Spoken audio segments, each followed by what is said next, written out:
We are going to listen to a story now about a boy named Timimoto. Look at this picture in front of us.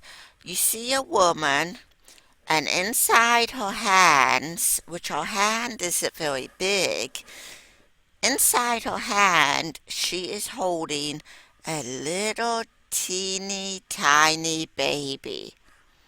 I wonder what this has to do with the story, and why that baby is pictured as being so small. Let's see if we can find out as we listen to it. Timimoto, a tale from Japan. How do tools help Timimoto explore? Many years ago, in a small village in Japan, an old woman and her husband were talking about their life's wishes. "I have only one wish," said the woman. "I am sad that we never had children. I wish that we could have a child, even if he were no bigger than my finger." The old man nodded his head and sighed. Later that day, the woman took her bucket to go fetch some water.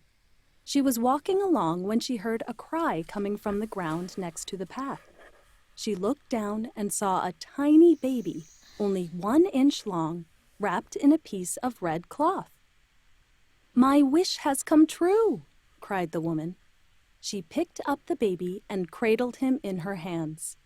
Filled with joy, she brought the baby home to her husband. They named him Timimoto. So we listened to the fact that the woman found a little tiny baby that was only 1 inch long, and she brought him home to her husband, and they named him Timimoto. So now we know why the picture shows the baby as being so tiny, because it really was tiny. I wonder if Timimoto grows up and becomes big like we do when we grow up. Let's keep reading to find out. Timimoto grew up, but he never grew very tall. When he was 15 years old, he only stood as high as his mother's middle finger. On the day of his 15th birthday, Timimoto decided that he wanted to see the world. "I am going on a journey," he announced. "We understand, son," said the old man. "We too wanted to explore the world when we were younger. Let us give you some tools for your journey." The old woman fetched a sewing needle, slid it into a piece of straw, and tied it to Timimoto's belt. "You will need a sword to protect yourself," she said. The old man went to the kitchen. He returned with a rice bowl and a chopstick. "And you will need a boat and a paddle," he said to Timimoto. "You can get far if you travel on the river." "Thank you," said Timimoto. "These tools will help me as I explore new places." Timimoto said goodbye to his parents. "Be safe," they said to him. "Watch out for the night giant who lives down the river." Timimoto hopped in his boat and paddled away. So, did Timimoto grow very tall? No, he did not. Look at the picture. His mother gave him a sewing needle right here to use as a sword. I wonder what she thought that Timimoto would need to protect himself from. I'm going to keep reading to see if I can find out the answer to that.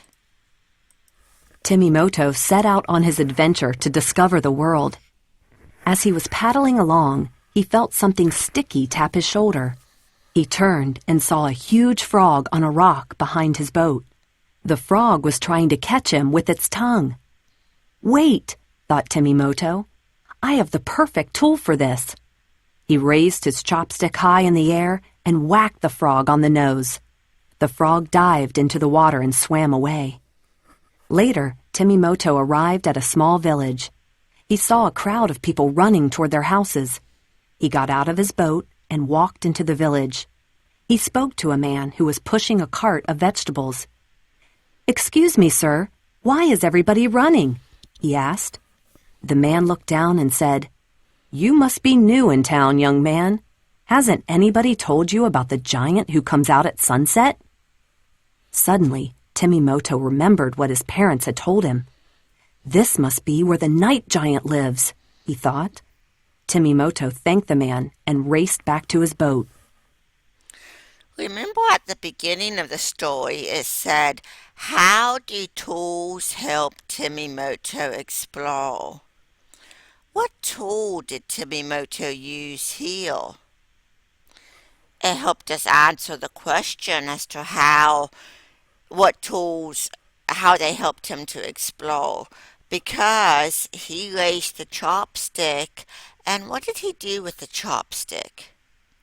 He hit the frog with it to protect himself against the frog, didn't he? Good job. Now we know he's where the night giant lives. I wonder what will happen, because his mom told him to be careful of the night giant. So let's see what else is going to happen.